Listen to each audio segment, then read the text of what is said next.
I don't know about this one. I'm gonna do it, but I don't know if it's gonna work.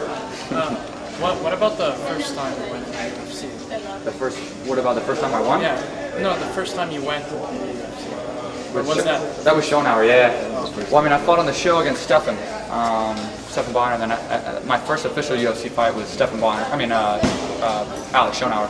So that was incredible. I mean, I get real emotional at fights. It's my dream, you know. And you hear the music playing, you're walking out, and you know you're in the UFC. It's a pretty incredible feeling. And you know, in my mind, there's no way I was going to lose that fight. You know, I didn't know if I was going to be able to bulldoze through him like I envisioned, you know, for 2 months. But I hope that was the case.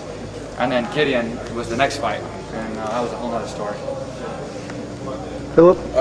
As far as pursuing your career, was there ever a time when you were just like completely gassed, where you're like, I'm just like, am I really gonna make it? Or I don't know if anyone asked this question because I came late, but I mean, was there ever a time where you just questioned and you're just like, man, should I even pursue this, or should I keep going? In general, my career, or yeah, or like, fight? I mean, to get to your goal, you know what I mean? Like, for example, getting to the UFC, was there just or before you were on the show, was there just a time where you were just yeah, like, you know, a lot of fighters, they don't admit a lot of things, and so it makes it tougher for up-and-coming fighters, you know, to understand what it's like. And I think it's bad sometimes because you got up-and-coming fighters who have fears. You know, they think about things that they think that, you know, they're weak because of, or that they may not can be a fighter because of. But because they're top-level fighters aren't saying that they did the same thing and they went through the same stuff, you know, maybe they don't pursue it as much. So, like, for me, I try to be as honest as I can because I want to inspire people, and I want them to know that, yeah, if you are tired, you're weak, or you feel you have these thoughts, it's okay. So yeah, definitely. I mean, I never really thought about quitting, but I mean, it's hard to say. I didn't think about quitting and giving it up, but there's definitely times when you have, you know, rough patches in your career or during training when it's really tough, and you're just like, what am I doing? You know, this is so tough. Why did I choose this? You know, especially when you're getting in the UFC and you're in the locker room and you're like, wow, you're fighting some scary guy like Loazo or Riggs or something, you know, and you're like, man, why couldn't I just been an accountant, you know? But, you know, it's just thoughts, you know, it just humors you, and you know deep down inside, I mean, when you've been doing it for so long, you know, that's what you're supposed to do, and you're going to go out there and you're going to perform. But it's perfectly normal to be afraid, to be nervous, to be scared. Appreciate that. Besides Vitor Belfort in the early 90s, who's your most inspirational fighter now? Like now, do you have a different favorite? Oh man, you know, there's a lot of them. You know, I mean, I like Vanderlei Silva. I mean, his last fight didn't go so well, but I like his style. I like the way he fights. I like Rampage, Chuck, all my teammates. You know, Fitch and Koscheck, all those guys. Josh Thompson is a teammate of mine. He fights really well. I mean, I love watching him fight. And guys I fought, you know, like Loazo. I'm a big fan of Loazo, and Joe Riggs. I really like Joe Riggs a lot as well. So, I mean, I like the guys that go in there and fight it out. And, you know, you got to have a lot of respect for these guys. I mean, I know what it takes to do what they do. And so when you see them step up and have those huge finishes and fight with such heart and fortitude, it's respectable. Tough. It's tough out there and keeping that mindset, fighting a guy who you know is a dangerous opponent and doing good. What about some of the guys, some of the icons of the sport that started out, like Dan Severn and Maurice Gracie? Yeah, you know, they inspired me in the past. Like, I liked...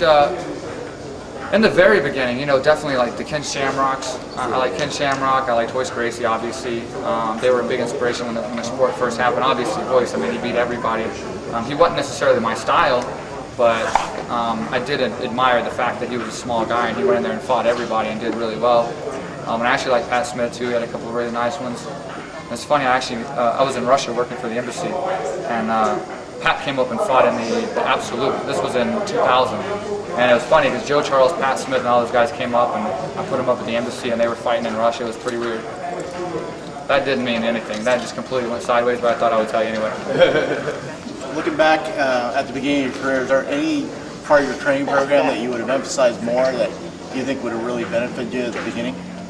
Oh, definitely. And in the beginning, I would rather spend all the time I spent playing football wrestling, but we didn't have wrestling in high school. So yeah, in Texas, football was huge. And so it's in Florida too. Yeah, I went to a couple different high schools, and none of the high schools or any schools I went to ever had wrestling. So I played football, and I wasn't that great at it. Where are you from in Texas? What position did you play?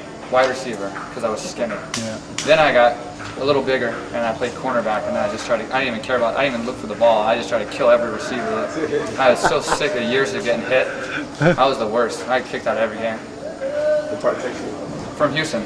Oh, Houston too. Yeah. Well, it's outside of Houston. I was actually born in Houston, but I lived in Katy, Clear Lake, Brenham. Graduated from Clear Lake, though, right by NASA. Favorite finish, knockout or submission? Huh? Favorite finishes, knockout or submission? Oh, my favorite finish is a knockout for sure. That's the best. Take the Swicketeam though. I like the Swicketeam. Yeah. I like submissions, obviously, but there's nothing like a knockout. I mean, especially depending on the opponent, and you know if he's trying to knock you out, you're trying to knock him out, and it's such a dominant finish. You know what I mean? Like it's just such a way to put a stamp on the fight. So. Couple more, just a couple more, Adam. Moving on from here, is there anything specific that you're sort of trying to work on moving forward? Or I'm always trying. I'm the biggest student in the game. I'm always trying to work on so much. So what I'm going to mostly focus on when I go home right now is a lot of boxing, a lot more boxing and speed, because I've made such a big improvement, I feel, since the Davis fight after the arm surgery, and I got my arm healed up, working boxing before this last fight. I want to make another big step in my speed and my explosiveness on the feet, along with my jiu-jitsu. I'm going to do a lot of jiu-jitsu. Did anything inspire you since you were here and you had some time to train with former WBO champion Michael Katsidis? How was that experience? I mean, here at Tiger Muay Thai and in the ring with Mike. Yeah, it was really cool here at Tiger to be able to train with a boxing fighter like Michael Katsidis, a great fighter. He used to be the WBO champion. He's still top ranked, and I actually got to spar him here the other night. And that's really cool, when you get to meet up with another top level fighter in a different sport like boxing and fight him in his own game. So it's really cool, and boxing is a huge passion of mine right now, as far as not boxing the sport, but boxing and MMA. Yeah, building up my hand speed and my technique. So it was a great opportunity for me to work with a guy at the top of his game and really get a good feel for it. So it was awesome. One more? Anybody? No? Thanks, Mike. No problem. Thanks a lot, guys. For all you guys getting good luck, man. I'm looking forward to seeing it.